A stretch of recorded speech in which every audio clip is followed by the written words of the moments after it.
All right.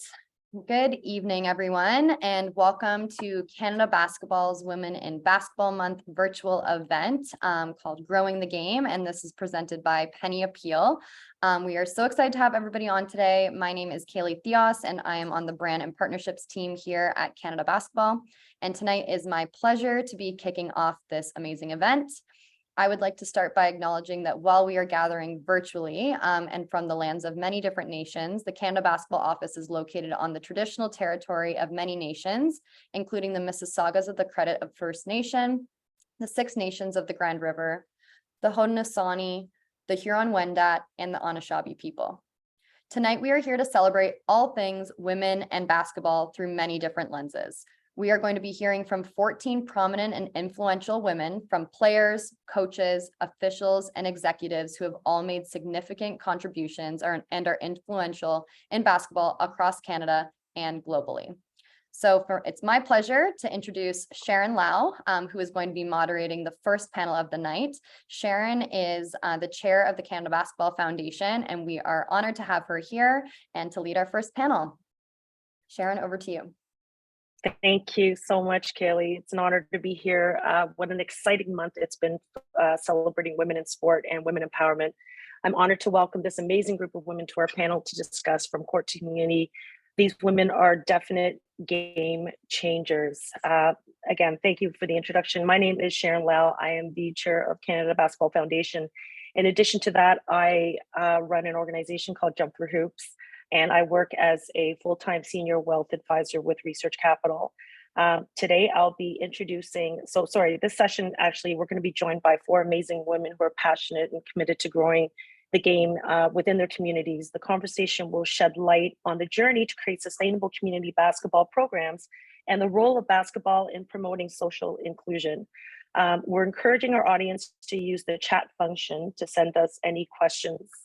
I will start without further ado by introducing Megan Pinske. Megan is a Canadian national team alumni She has a master's of coaching degree from the University of Alberta and was the lead assistant coach for the University of Saskatchewan Huskies. She's currently the executive director of the Vancouver Basketball Foundation and recently joined the Canada Basketball Foundation Board of Directors. Megan is passionate about teaching and inspiring young athletes to love the game and help them develop lifelong healthy habits. Welcome, Megan. Next is our friend Fitriya Mohamed. Fitriya Mohamed is a basketball player, mentor, and activist for Muslim women in sport. Her love for sports, particularly basketball, began in an elementary school gym class in Canada after immigrating from Ethiopia. In her senior year of high school, she was awarded Female Athlete of the Year, becoming the first Muslim woman to win the award in her high school. She's the founder and executive director of MWSBL, Muslim Women's Summer Basketball League, a Toronto-based non-for-profit organization dedicated to fostering sisterhood and mentorship in an inclusive environment that empowers and advocates for Muslim women through basketball. She has a bachelor's degree in sport management from Brock University, currently pursuing a master's degree in sport management. Her thesis focused on Muslim female athletes, advocacy, and activist initiatives in sport. She's a basketball ambassador for Hijabi Ballers, a Toronto-based nonprofit that seeks to recognize and celebrate the athleticism of Muslim girls and women. She's also a co-lead for one of their programs called the Black Muslim Fund, a program that aims to increase sport participation of Black Muslim girls and women in the Greater Toronto Area. She was named a changemaker by Nike, the Toronto Star, and CBC Radio. Welcome. Next on our list is Micaella Riche. Micaella has playing experience at the provincial and national level, as well as the NCAA at the University of Minnesota, where she completed her bachelor's degree in kinesiology. She went on to Kansas State University to complete her master's in counseling and student development while coaching and assisting in recruiting operations with the Wildcats. Since then, she's played professionally overseas, worked as a national scout identifying elite talent across Canada, and is currently the director of basketball operations at Layup Youth Basketball. Welcome. Last but not least, Joanna Wiegers. Joanna has been officiating for the past 12 years as part of the Alberta Basketball Officials Association. She is both able-bodied and wheelchair basketball official at the national level. While coaching youth basketball for the past 4 years, Joanna's passion is to develop young aspiring officials, as well as coaching and mentoring youth in her community. Welcome, welcome, ladies. So let's get started. Our first question would be, we'll start with, how has your experience growing up with basketball impacted your decisions to get involved with grassroots basketball, especially within participation amongst females? Who wants to lead? I can start with that one. Thanks. Growing up in Edmonton, Alberta, with three brothers that played basketball in the Filipino community, north side of Edmonton. It was really tough to compete with the three brothers, wanting them to, they always wanted us to be on the courts all the time and following them. So I decided to do basketball as well. Best decision I've made in high school, junior high school and high school, kept me out of trouble. In the north side of Edmonton, there's a lot of gangs and a lot of crime. So when we decided as a family to make sure that basketball was our main focus, and my brothers were very successful at it, it alleviated us from making other choices in the world. And I think this is what led me to my career path as a correctional peace officer. I am now a manager for probation officers in all of Central Alberta. And that kind of made it to a path that I chose basketball instead of the other. Right now, there's a lot of people that were growing up with me at that time that's no longer with us because they chose the lifestyle of the other. So very fortunate to have basketball in my life in the grassroots, and especially as a female competing with a male dominant sport. It was really a good experience and a good story to share with others that are growing up as well. That's amazing. That's very empowering. We appreciate the fact that you are willing to share your story with us and the rest of our audience. That's great. I'll jump in. I did not grow up with three brothers. I'm an only child, but sport has always played such a significant role in my life. Particularly when I was really young, I was that kind of shy, awkward, introverted kid. You struggled a little bit in the classroom. But playing sport really helped me discover who I am. It helped me discover my identity. When I was either on the field or on the court, I was loud, I was confident, I was aggressive, and I was pretty good. And so that really helped me start to figure out who I am. And I got to be all of those things that unfortunately so many young girls are taught not to be at a young age. So that's a huge motivating factor for me. And the other piece is just, I've been incredibly fortunate and privileged to have some just truly amazing coaches and mentors in my life as an athlete and still as a coach, and in my role currently with the nonprofit that I run, who, and at a young age in particular, always helped me discover not only like to set the bar high, but how to set the bar high, how to dream big, how to dream bold. And so that played such a significant role in my life that, you know, if I can be that tiny little spark that will help a kid dream even bigger outside of the community that they live in, that's inspiring, that's motivating, and that just fills me with so much joy and passion. Can I ask you, what were some of the things you were taught not to do, just in terms of what were you told? I mean, I'm 34 now, and so I remember going to elementary school wanting to play all of the sports, soccer, basketball, everything, and there was no opportunity for girls. So I remember at lunchtime wanting to play soccer and, you know, fighting to have an opportunity to even get on the field. I remember trying to have a conversation with my principal and not allowing me, and so eventually I was able to do that. But from everything from even just access to be on a field, to be on a court, and then, you know, as a young girl, not really encouraged to speak up or be loud. You're taught so many things, particularly nowadays, unfortunately, through social media, what you shouldn't be doing. So now being able to provide opportunity and access to girls and young women, I know that's what we're going to be talking about today. It's come a long way, but we still have so far to go.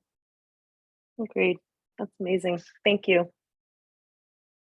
All right, I could go next. Yeah, just echoing what the other two panels have said so far.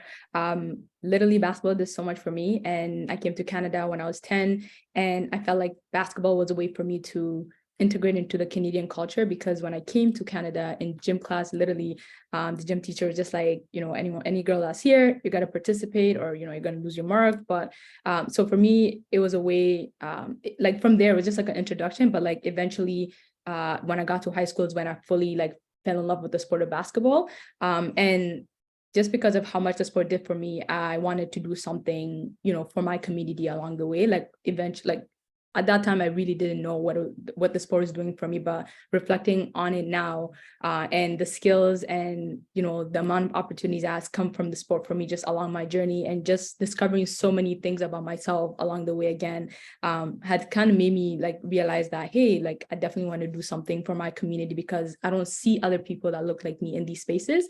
And of course, there were challenges too. I know we're gonna talk more about this, but just not being able to I guess find space to actually like take your game to the next level and all that stuff. But in short, like, yeah, everything that I do right now revolves around basketball, just like everyone else.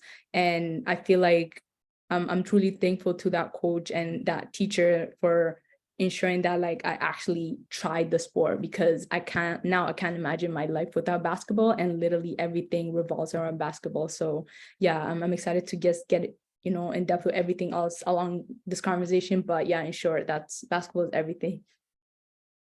Yeah, and I think we'll agree unanimously that the coaching and the mentorship from women like ourselves is just such a critical piece to this whole puzzle. That again, it's great that we're all aligned that way, because then it's sort of a unified message we're sending to the young women in sport right now. Go ahead, Micaella. Yeah, I love this question. For me, I was 6'2" in 6th grade. So I always didn't want to play basketball, because people would be like, first thing they say when they meet me is, you play basketball. I didn't want people to be right about like just assuming. So I resisted playing for a long time. I started playing.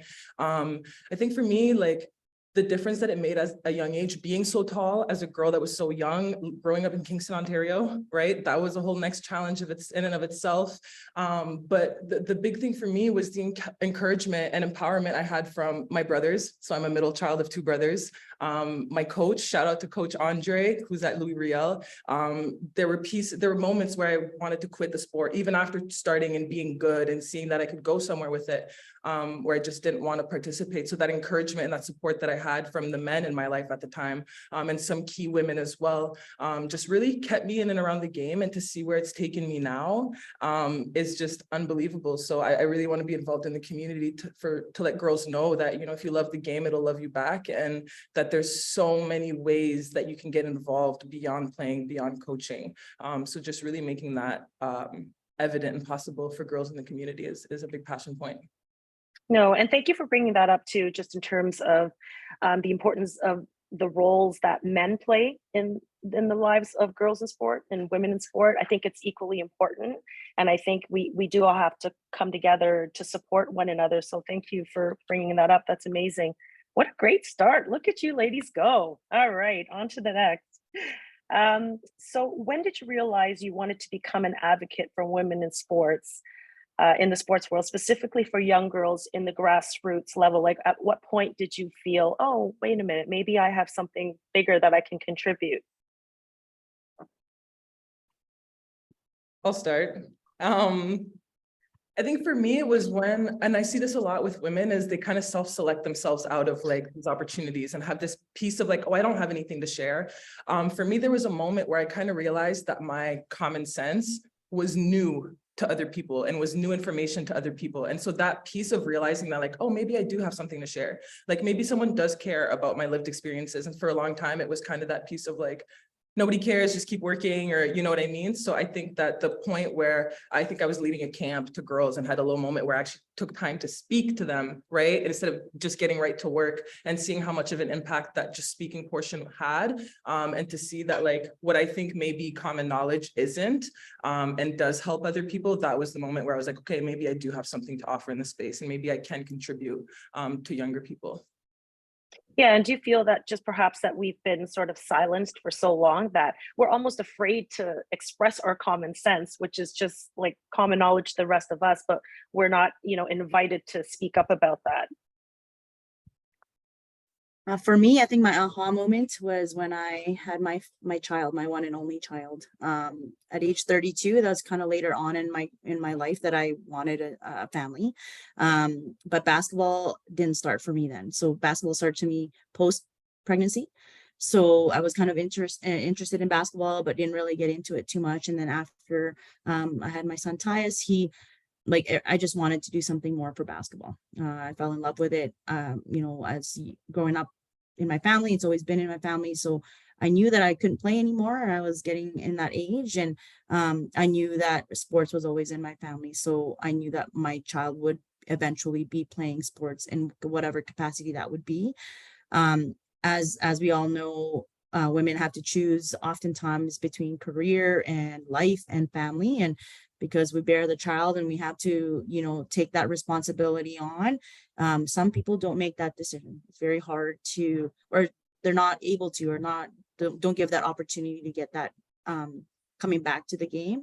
I was very, very fortunate that I was hired on Canada West panel after I was pregnant, and it gave me the opportunity and opened the world for me, because officials are wanting to be kind of started off young.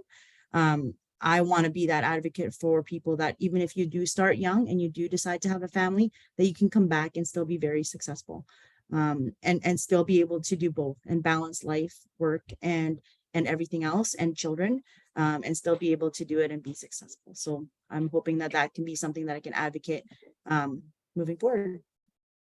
Joanna, did you also feel once you became a mom, you felt the need to also make a difference just because you're now, you're responsible for this new life and human being, that you wanted to make a difference so that when he comes into the basketball world, that he perhaps doesn't experience some of, the things that we need to fix? Absolutely. Like I'm a big component of being the mentor for everybody who I'm around. Doesn't matter who it is, whether it's my son or his friends or the people that I mentor in the officials world. I really do want to just hone in that there are other opportunities besides playing and being on the court. So for my son, he is my biggest fan. It brings me to tears sometimes to explain it, but he's very much on the sideline with me. He grew up on the sideline. He pretty much knows all the coaches. He knows how to give technical fouls. Yes. He knows the signal for all those things, but I do feel that once you emulate that they will follow. So whatever I can do, even if it's just a small percentage of people, I will continue to do that as best I can. Amazing.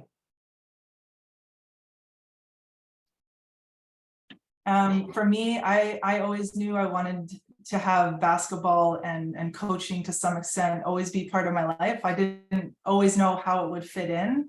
And the longer I stayed in coaching and, being fortunate to have opportunities to coach at the university level, the more I found myself gravitating to youth. When we, for example, my time in Saskatchewan, getting to work within our junior Huskies programs, getting to know those kids and those families, that's really what I found most inspiring, most fulfilling.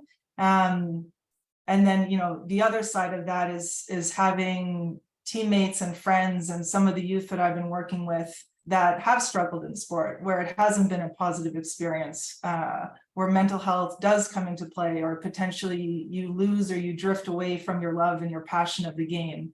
So for me, really being able to work with young people, help them foster a positive relationship with sport, with themselves, with their body, that's what is really motivating and has, I think led me to where I am today. No, that's amazing. No, for sure. We often talk about that age group, that 13, 14, where they really start to drop off. There's physical changes that I think, a lot of people in the male world maybe perhaps aren't aware of. And, having more female coaches and mentors who understand that, and then being able to navigate them through those years in their life, I think is critical. Absolutely. Yeah, so for me, I would say I feel like I guess the advocating for women eventually came along the way, but I feel like I grew up being that feminist in my household, like just like standing up for women's rights in terms of I have one brother and I have 4 sisters, and I could see like the different treatment that my brother was getting because he was a male. I grew up in a East African household. So I think from that, just understanding, even just like with sport, my brother was allowed to go outside and like play. But when I wanted to do that, my mom was much more, strict about it. So I think from there, just realizing that, oh, like this is actually happening outside of my household as well, within my community. And I feel like that's when, I guess when I discovered the sport of basketball and seeing, oh, why aren't there other Muslim girls that look like me in these spaces? And then trying to connect the dots is how I kind of, I guess, discover that, oh, I'm an advocate for women's sport. So I would say that's how the tie, began. But and then just realizing that, oh, there's a term that's actually like, oh, advocacy or advocating for women's sport is the title came along the way, but I would say it just started off as me being a feminist for women as a whole. So yeah. Would you think a lot of that was impacted culturally as well too? Just being a Muslim woman, I know being Asian, we have similar sort of mindset in terms of girls versus boys. Right. Yeah, absolutely. I would say it's more so the culture, because in Islam, there's nowhere it says that as a woman, you shouldn't take part in sport. Islam actually emphasizes on like, regardless of your gender, to actually take care of your body, which includes taking part in sport. So I would definitely agree that it's a cultural aspect that kind of, even my mom not even realized that, her culture was kind of influencing how I should behave as a woman. So again, later on, the tie came with me being an advocate for women as a whole, women's sport. Yeah. Incredible. So our next question is, what are some of the initiatives that you're undertaking within your communities that you feel are having positive impact on encouraging females to participate in basketball? What would you describe as your greatest achievement and something that you're most proud of? I see lots of smiles. Who's up?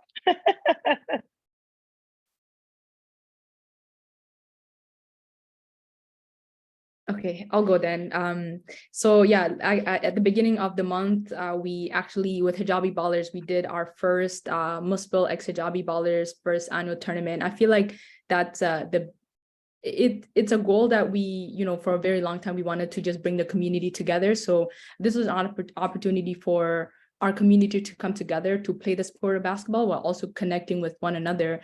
And in this space, like, you didn't have to be a basketball player to actually be in this space. But while they were there, they ended up staying for the championship game, which was so awesome. And for this tournament, we had like all sorts of workshop and mental health and physical health related activities going on throughout the day, and the community coming through to just like see what a community is about. The sports community as a whole was just beautiful to see, and the fact that like we have people looking forward to next year and we just concluded our first is insane. So overall, like it's just, I feel like it's just a matter of them seeing that, oh, like my community is actually putting something together that I never thought I would be able to be part of, so yeah, so I think that's just something that just happened right now that I'm just like, I still haven't fully grasped everything, but just the feedback overall has been amazing. And people like, yeah, so this year like an American team took the title, and we definitely want a Canadian team to take that title back. So again, like there's already a competition, the training, even after this, there's something for them to train for next year, because it's an annual event that 2 organizations that are dedicated to Muslim women are putting together. So yeah, and in short, that's just, yeah, the sum of like what I'm feeling right now. And I'm just excited to see what more we could do for the community in the city. I love it. I love that competitiveness. It's redemption time. Who's next? I could go next. I think the biggest thing for me is like being a coach. I coach U13 boys, and having even other people see that a female coach can coach men or boys is a big impactful thing. There's a lot of parents who are dads that come up to me, is like, how do you do it? Their testosterones are this high and they're very active and loud, and how do you deal with those things? And I say, I treat them like people. And you want to emulate, again, respect, accountability, and all those things on the court as if they would learn it so that they can utilize it off the court. In the officials world, there's a lot of females that struggle quite a bit in the ranks, right? So, you know, having them and talking to them and experiencing it and them seeing that female officials are successful. There's many of us that referee internationally, nationally, and are very successful. So in my own community, I just tried to be an advocate for them. And even if it's just high school that they're officiating, that they can do good work there too, in whatever level that they choose to do.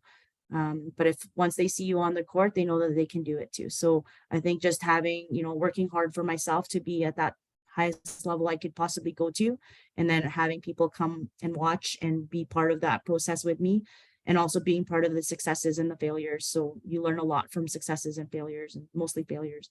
But the biggest thing for me that I'm super proud of is that my son is able to, again, spread the word for me, saying, hey, my mom's an official and she's good at it. So, and being proud of that and being an advocate for that, because it doesn't matter if you're male or female, you can do it if you work hard and put time. And do you feel it's important that you play a role in educating the U13 boys, especially like your son, in the importance of supporting us in our journey so that they can advocate for us as well too? Absolutely. And that's the age group that I don't know, here in Alberta, they go from U11 and it's co-ed.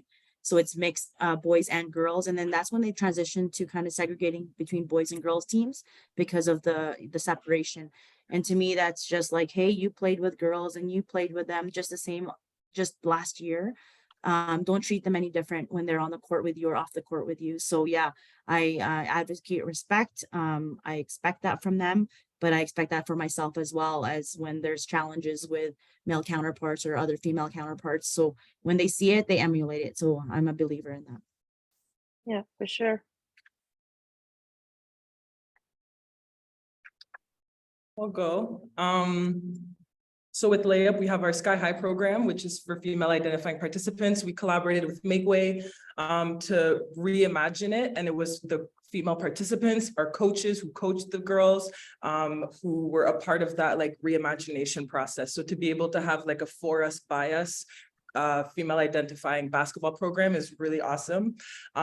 We also distribute sports bras and hijabs in support with Nike as our partner. And so to be able to provide access to equipment, and a lot of girls never like think about the sports bras, or a lot of the girls in our program like don't even go as far as to like realizing that that's an essential piece to play basketball, right? So to kind of see their reaction when they come out of the change room with their sports bra on, and to see that like confidence in play is a big piece and like a big aha moment that I think that we facilitate. And you know, we talk about girls who drop out of sport at the age of 14. That's from a lifetime of bad experiences in and around sport, gym class, parks, etc. Right? So with female coaches, right now we have some full-time positions for women coaches. So if you're listening and you want to work full-time in basketball, message me. But we're seeing that there's a huge gap, and there's no women who are between the ages of 25, 30 who want to work in basketball full-time. They already have that pathway. So another big piece of what we're doing is hiring and developing female coaches from the age of 15, and to hopefully be able to build that pipeline to see in 3, 5, 10 years, just a bigger pool of women in coaching, because they've had positive experiences in and around coaching starting at the age of 15. Not someone who tries to get into coaching as a young girl and maybe like have a bad experience and just think that that's not for them. So some of the initiatives that I'm proud of with our White Cat Layup between Sky High, providing access to that essential equipment, and just providing positive experiences for women as coaches and officials, and in the culture of basketball, in the industries in and around basketball, to hopefully build a pool of women who want to be more involved in and around the game, and who are prepared to be employed in and around the game and in those industries in the next 3, 5, 10 years. That was a wonderful collaboration. I actually attended your event. That was incredible. And I think even some things that are overlooked is having a female understand what the body goes through. And just as a coach, understanding, you know, on that day, you might not feel up to par, and that's okay. But, and you need females to understand that, because we went through it. So we can definitely be a little bit more empathetic towards what they're going through. So the sports bra, you know, even white uniform on day 2 of a period, like that's the worst thing in the world. And we all know that. But without going through it and understanding it, it's hard. So that's And amazing. one last thing I want to touch on based on what Joanna said, we also have in our co-ed programming, we have a female coach and a male coach, always. And I think that piece of seeing a woman who can shoot, there's times I'm in programs and I just shoot a shot and I see the young boys like look at me like, where's that form come from? And I'm like, I can hoop, you know, like, so I think just the piece of like having women as role models in co-ed spaces goes a huge way in terms of like making young boys familiar with like the fact that these women know basketball and these women can like, they can hoop too. So all yours, Megan. No, I'll build off of that. Like we just wrapped up our spring break camps in Vancouver, and one of the camps we led was a grade 8-9 boys program that I was leading with a few volunteer coaches from one of the high schools that we work with a lot. And you know, and this is just based off of my experience, but there's always a little like, okay, you know, like what is can she hoop, like what she got. And so, and you know, in some ways you're like, okay, I'm going to demonstrate something to prove. But within 4 days, it's like you're just coaching kids, boys, girls, all genders, however you identify.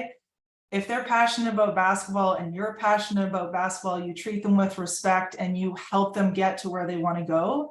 That buy-in and that piece is so important. It will be there. But beyond basketball, beyond a camp, beyond a program that we're doing, they'll take that into the classroom. They'll take that into their first job. If they're working with women, they're working with all types of folks, and then have some experience with that too. So I think having women coaching boys, coaching alongside men as well is a really important piece, and hopefully a next step that we can continue to see more of.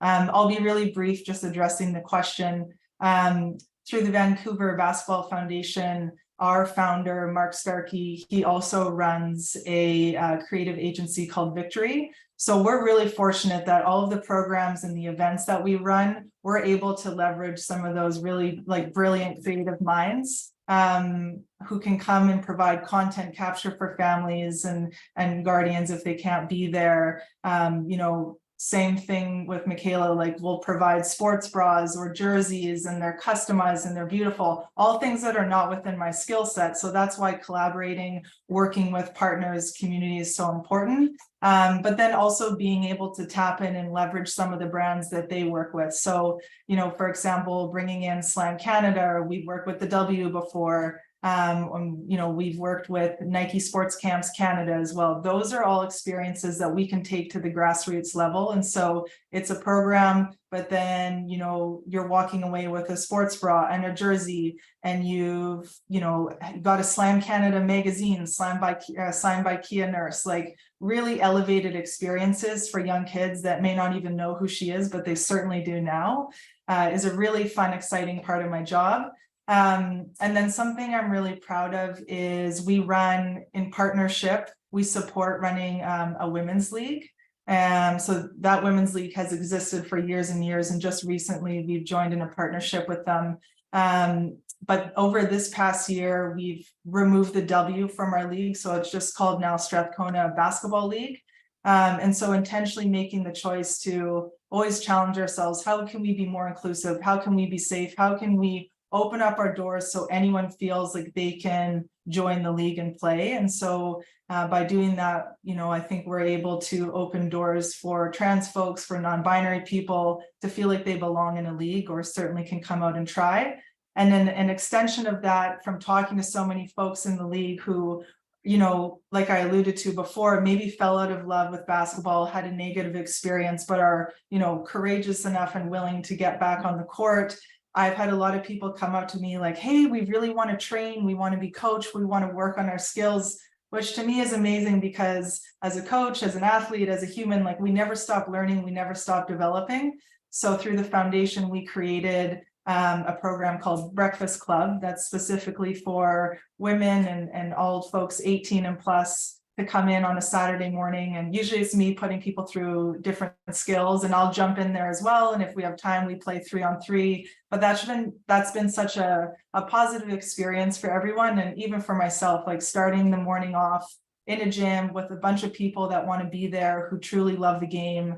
It's basketball, but it's so much more. It's community. So I'm very proud of that. Yeah, I mean, that's amazing. Like, if you think about it, I mean, the definition today was game changer, and you can see why you're all part of this panel, because the work that you're all doing is incredible, making huge impacts. It's meaningful. And I think the general public is a better place because of it. So the next question actually is perfect. So what roles can coaches, referees, administrators play in building and sustaining interest in basketball among young people, especially females?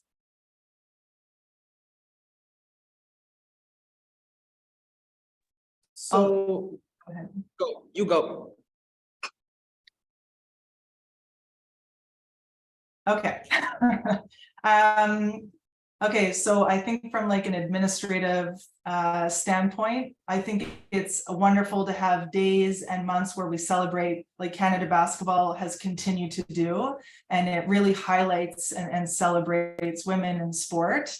But how do we keep that momentum going? How do we turn that into, 365 days of the year? What are the small actions that we can do every day to show that we're creating access for women in sport, where we're reducing barriers, where we're celebrating? And how do we continue to challenge ourselves in creating those safe spaces to help people grow, as athletes? But again, like Micaella was saying, it might be as a coach, it might be, eventually one day you're going to be an owner in a professional team. Like, who knows, sky's the limit. And then the other piece for me is really challenging coaches. And this is said for myself as well. I think at times when we are assessing athletes, particularly at the youth level, and we do that more and more, there's almost a set of like unwritten criteria of what makes a young athlete like, ooh, they have lots of potential. And we use that word a lot. And I think it really limits kids. You don't know a 12-year-old's potential. I would argue you don't really even know a 15-year-old's potential. But when we do that, we'll put athletes in boxes. Kids are observant. They will internalize what they're hearing, what they're seeing, or what they're not hearing. And so I think we have to be really cognizant of our own biases, how we look and approach at development, how we look at identifying young athletes, and just always making sure that we're curious, we're asking questions, and we're building relationships. Because a certain kid's behavior may have nothing to do with you or where they're at today. It could be something related to their family or trauma that they've gone through. And so having a connection, having that trust in that relationship is so important. It can't always be done in a 2-3 hour tryout, but can you at least approach it with more of an open mind and curiosity? That's 100%. Ladies, we have a couple of questions, and I want to leave it to you to decide in terms of, do we want to address a couple of these questions? Did we want to continue on this subject? What's our thoughts here? I want to touch real quick on keeping the interest of girls. Sure. I do think that from an administrative perspective, seeing that like our Sky High program that was reimagined by the girls, by the coaches, increased a lot in that buy-in and that interest in being a part of the program when it was created by them. So I think as administrators, instead of trying to prescribe something that like theoretically works, we let people and we engage girls that are part of the program in the decision-making. I think that goes a long way. I think as coaches, Nike Coaching Girls Guide. If you Google the Nike Coaching Girls Guide, there's so many best practices around encouraging bravery over perfection, around like being aware of language. The amount of times that we address a room of female identifying people as, hey guys, is crazy, right? So I think that there's a lot of really good best practices for coaches that coaches can do to foster belonging, to really create an inclusive space for girls. And I also will argue that the Nike Coaching Girls Guide is really good for boys as well. So we do implement that in our co-ed programming. And then touching a little bit on what Megan talked about with that talent identification, there's so many opportunities in place for girls who are elite. And then there's a super drop off for all the tweeners, and the amount of people who drop out of basketball just because they're not like super competitive with it. And there's no opportunities for just like casual play. I think that's a big piece of why girls don't remain in sport, is because they're not competitive enough, and then there's nowhere else to play. And I think one last thing, Sheron, about for officials. It's not just what we do and manage the game itself within the court. It's what we do outside the court. So one of the questions here, Olivia has posted up on our chat is that she's a grade 11 female coach who is with a male coach, for example, and feels, that she's not being treated appropriately by this male coach. So those things, if we see that as officials, I know there's not much we can do for holistically what that might look like for her, but encouraging her if we hear something that's negative, whether it's fans, coaches, parents, whatever it may be, to correct the behavior. So especially in the high school, junior high school level, we have parents going off like their kid is in the pros already, and that behavior is not acceptable. And so when we encourage the change for that at that grassroots level, we're already making change as they move on and progress towards their career in basketball. So not just within the walls of the court, but also outside the lens of the court. And I think for her is, Canada Basketball has done a lot for officials to take things like safe sport training or inclusivity training or respect and accountability training. And I think her coach requires that for her, and she needs to step and advocate for that and say, you know what, I think you can learn a lot from safe sport training and how to treat people equally and how to respect the people around you that's working with you. So Olivia, thanks for the question. And I think that's a great question to have. I think that's a whole separate panel discussion that we could spend another couple of hours on, but that's fantastic. Cailey, are we attacking a couple of these other questions that we've got here? What are our thoughts? I just want to get a time check. I think you have time for one more.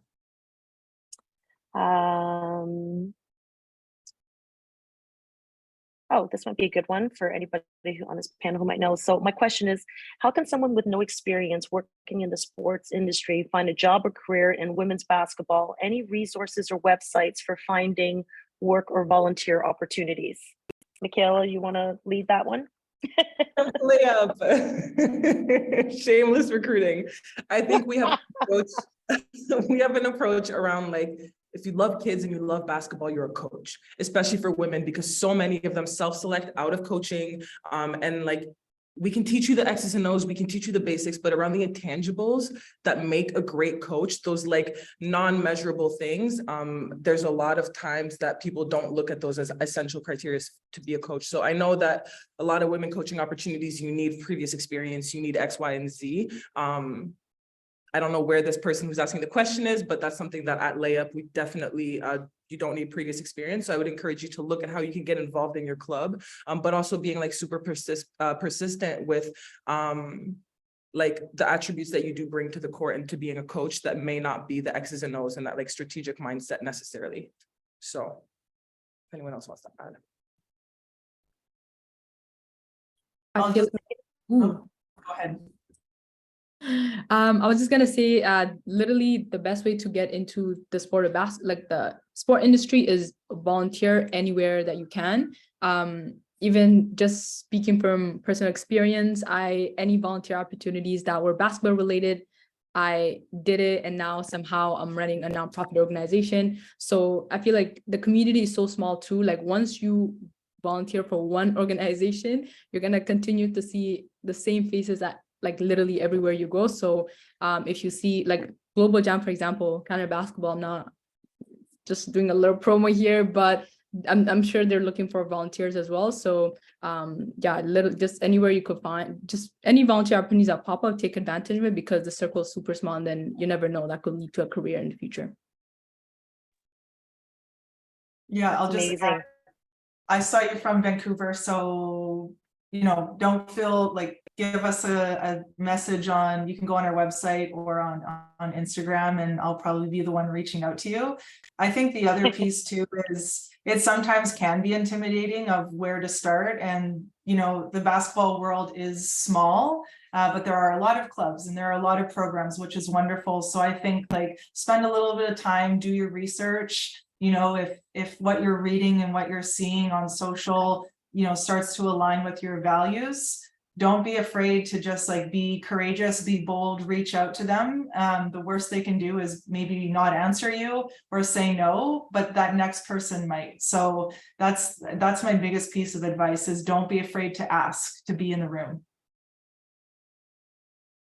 That's amazing. I wish I had more time because I feel like we're just scratching the surface on this subject. I truly am very honored to be here with you today. This has been a wonderful group of women, grateful for the discussion and the topics that we were able to cover. I hope our audience was able to take something away. I certainly did. And I'm happy to make 3 additional friends because I already met Megan. So I'm looking forward to more of these panels. I do want to say once again, thank you. Thank you, Canada Basketball, for hosting this, and Penny Appeal. It's been a great opportunity to share the information that we have. I want, for those who are here, please stay tuned for our next second panel of the night, which is a new era of women's basketball, perspectives from beyond the court, hosted by Savannah Hamilton. So I will say goodbye. Thank you.